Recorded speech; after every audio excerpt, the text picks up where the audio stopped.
Halo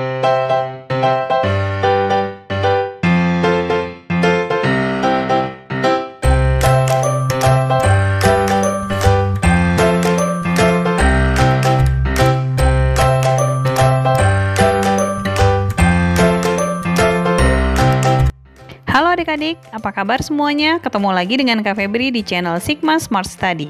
Kali ini kita akan melanjutkan materi pewarisan sifat bagian kedua. Jadi hari ini kita akan belajar mengenai hereditas manusia ya.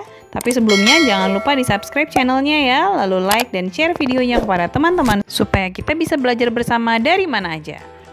Oke adik-adik, pelajaran kali ini kita akan membahas mengenai hereditas pada manusia. Apa saja sih hereditas manusia yang akan kita pelajari dalam video kali ini? Jadi kali ini kita akan belajar mengenai kelainan genetis atau penyakit-penyakit menurun dan juga golongan darah. Nah, kelainan genetis atau penyakit menurun itu ada yang terpaut pada kromosom tubuh atau autosom, ada pula yang terpaut pada kromosom seks atau gonosom. Sementara golongan darah, kalau kita lihat itu ada dua macam ya pembagiannya berdasarkan antigen ABO atau antigen resus. Pertama, kita akan membahas mengenai kelainan genetis atau kelainan menurun yang terpaut autosom. Kelainan genetis terpaut kromosom tubuh ini ada dua macam, ada yang dibawa oleh gen dominan dan ada yang dibawa oleh gen resesif. Gen dominan itu contohnya polidaktil, brachydactyl, thalassemia, sementara yang dibawa oleh gen resesif itu contohnya albino dan sicklemia. Nah, perbedaannya antara penyakit yang dibawa oleh gen dominan dan penyakit-penyakit yang dibawa oleh gen resesif itu nanti terlihat pada proses persilangannya. Nanti kita lihat persilangannya ya. Sekarang kita lihat dulu, nah ini adalah gambar kelainan polidaktil, brachydactyl, dan albino. Polidaktil itu adalah kelainan di mana tangannya lebih. Jadi kalau normalnya jari ada 5, ini lebih dari 5. Kemudian kalau brachydactyl itu jarinya pendek-pendek, jadi pertumbuhan ruas-ruas jarinya tidak maksimal. Sementara cacat albino itu disebabkan oleh tidak adanya pigmen pewarna kulit. Jadi seseorang tidak punya pigmen melanin. Kalau orang kulit putih itu pigmen melaninnya ada tapi sedikit. Sementara kalau albino tidak punya sama sekali pigmen melanin sehingga dia tidak punya pelindung dari sinar ultraviolet. Nah, sekarang kita lihat contoh soalnya ya. Contoh soal yang pertama ini tentang brachydactyl. Berarti ini terpaut pada autosom dominan ya. Seorang pria brachydactyl heterozigot disilangkan dengan wanita normal. Tentukan perbandingan fenotip keturunannya. Nah, ini adalah genotip-genotipnya ya. B besar B besar dan B besar B kecil berarti dia penderita brachydactyl, sementara B kecil adalah normal ya. Nah, kalau pria brachydactyl heterozigot berarti dia B besar B kecil, dikawinin sama yang normal. B besar B kecil kawin sama B kecil. Gametnya ada 2 nih. B besar B kecil punya gamet 2, B kecil punya gamet 1 ya. Yang B besar B kecil gametnya B besar dan B kecil, sementara B kecil gametnya cuma satu macam.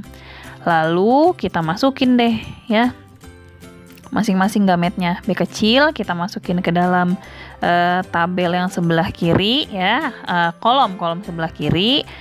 Kemudian B besar B kecil di baris yang teratas. Lalu kita kawinkan, kita satukan jadi B besar B kecil dan B kecil sehingga perbandingan fenotipnya adalah brachydactyl banding normal itu 1:1 atau 50% ya. Seperti itu. Lalu contoh soal yang kedua ini mengenai albino. Seorang wanita normal homozigot menikah dengan pria albino. Nah, ini resesif ya. Albino ini adalah gen dibawa oleh gen yang resesif. Jadi nanti beda lagi genotipnya nih. Katanya anaknya menikah dengan laki-laki yang membawa sifat albino. Tentukan perbandingan fenotip filial 2-nya, berarti ya F2. Nah, A besar normal, A besar A kecil normal carrier karena dia resesif ya. A kecil baru albino. Katanya wanita normal homozigot berarti A besar kawin sama pria albino. Pria albino A kecil. Dikawinin nih, ternyata karena yang A besar sama A kecil ya pasti anaknya A besar A kecil ya. Satu gede semua, yang satu kecil semua, jadinya A besar A kecil. A besar A kecil itu dia fenotipnya normal, tidak albino tetapi membawa sifat albino ya, sehingga disebut normal carrier. Terus katanya anaknya itu menikah dengan laki-laki yang juga membawa sifat albino. Berarti A besar A kecil kawin sama A besar A kecil juga, sama-sama pembawa sifat albino ya. Masing-masing punya 2 gamet, yaitu A besar dan A kecil. Kita masukin ke kolom kiri dan baris teratas. Lalu kita satukan. Jadi dapatnya keturunannya adalah A besar A besar, A besar A kecil, A besar A kecil, dan A kecil A kecil. Perbandingannya normal banding carrier banding albino, 25% banding 50% banding 25%, atau 1:2:1. Oke, selanjutnya kita belajar mengenai kelainan genetis yang terpaut pada kromosom kelamin atau gonosom ya, atau biasa disebut kromosom seks. Kromosom seks itu ada dua, ada X dan ada Y. Jadi kelainannya ini ada yang terpaut pada kromosom X, di mana kromosom X ini ada pada wanita dan pria. Jadi laki-laki sama perempuan itu keduanya memiliki kromosom X.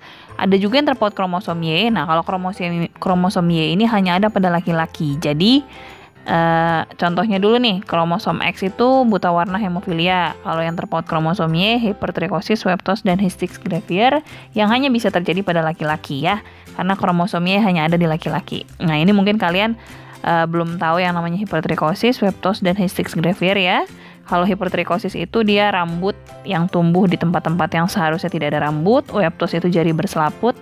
Kemudian histix gravier itu kulitnya bersisik dan mengeras gitu ya, seperti itu.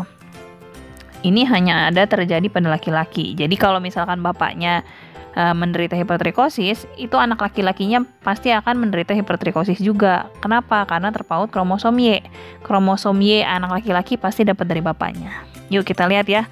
Contoh soal langsung.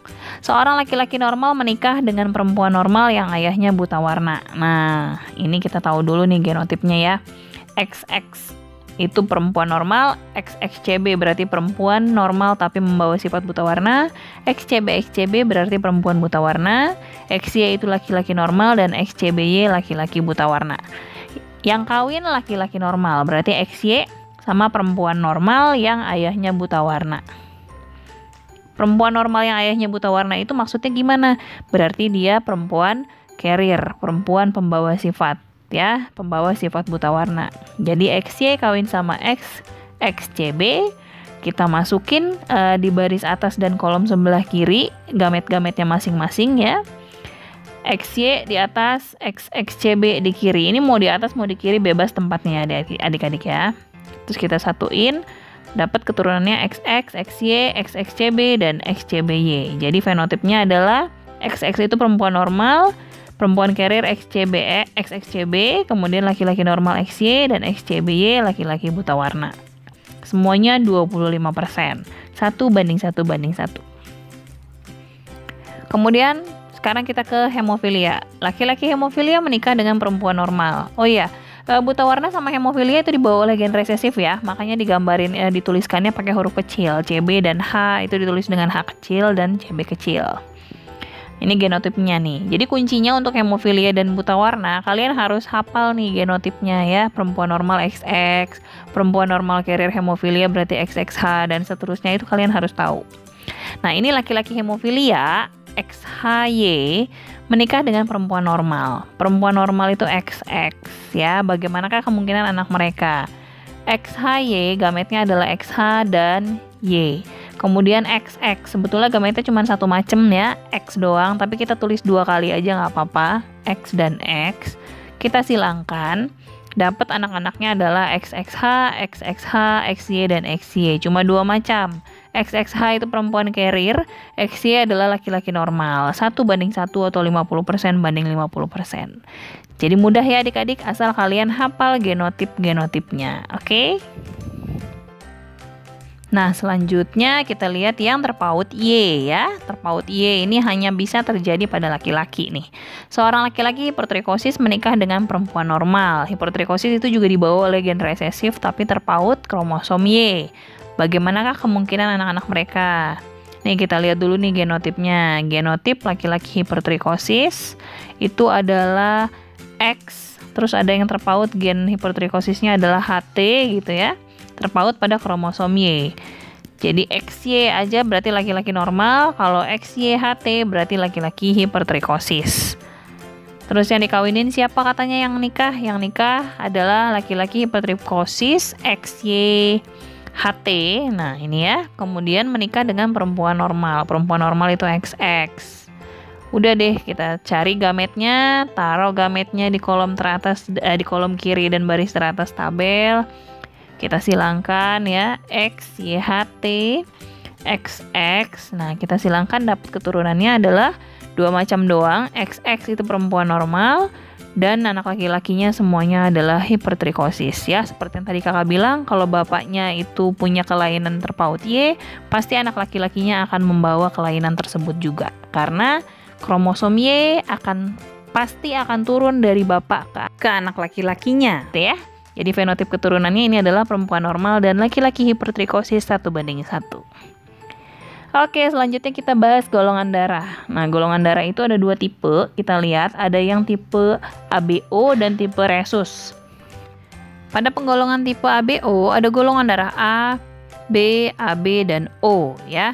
Kalau golongan darah rhesus itu ada rhesus positif dan ada rhesus negatif ya. Jadi kalau kalian misalkan cek darah, golongan darahnya ada yang A positif misalkan. Nah, berarti dia golongan darah tipe ABO-nya A dan dia punya antigen rhesus.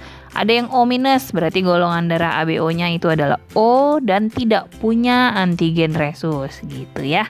Kalau yang ABO itu ada golongan darah A, B, AB sama O. Yang A-nya ada yang homozigot, ada yang heterozigot. B juga yang homozigotnya IB-IB, heterozigotnya IB-IO. Kalau AB itu pasti heterozigot IAIB. Golongan darah O itu IO-IO aja, berarti homozigot aja kemungkinannya. Kalau yang rhesus, ada rhesus positif, kemungkinannya homozigotnya RH besar RH besar, heterozigotnya RH besar RH kecil. Rhesus negatif RH kecil RH kecil. Jadi pasti homozigot ya, resesif. Yuk kita lihat langsung contoh soal. Laki-laki golongan darah AB menikah dengan perempuan golongan darah O. Bagaimana kemungkinan golongan darah anak-anak mereka? Langsung kita masukin ya. Bapaknya AB IAIB, istrinya IOIO karena golongan darahnya O. IAIB, gametnya ada IA dan IB.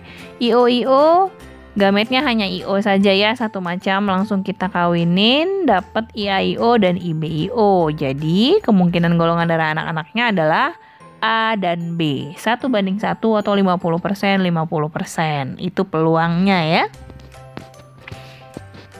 Lanjut berikutnya kita langsung satuin nih. Kita gabungin nih ya. Tipe ABO dan tipe rhesus nih. Laki-laki golongan darahnya A heterozigot rhesus negatif menikah dengan perempuan golongan darah O rhesus positif heterozigot. Nah, sambungin. A heterozigot IAIO. Rhesus negatif berarti RH kecil RH kecil. Terus istrinya O itu IOIO, kemudian positif heterozigot RH besar RH kecil ya. Gametnya berarti ada IA dan RH kecil, kemudian ada IO dan RH kecil ya. Cuma 2 macam. Terus kemudian yang satu lagi nih ibunya gametnya ada IO RH besar dan ada IO RH kecil ya. Jadi dua-dua masing-masing punya 2 gamet. Kita masukin ke tabel di baris teratas dan kolom sebelah kiri, lalu kita silangkan, dapatlah keturunannya IAIO RH besar RH kecil. Berarti ini A rhesus positif. Kemudian yang berikutnya ada IAIO RH kecil berarti golongan darah A rhesus negatif. IOIO RH besar RH kecil berarti O positif. Ada IOIO RH kecil berarti O negatif. Berarti fenotip anak-anaknya adalah A plus, A minus, O plus, O minus. Masing-masing 1:1 atau 25%, 25%, 25%. Seperti itu ya, kira-kira mudah-mudahan bermanfaat. Oke adik-adik, itu tadi materinya sudah selesai. Diulang-ulang lagi ya supaya semakin paham dengan materinya. Terima kasih untuk yang sudah menyimak. Tetap di rumah, tetap jaga kesehatan, dan jangan lupa semangat terus belajarnya.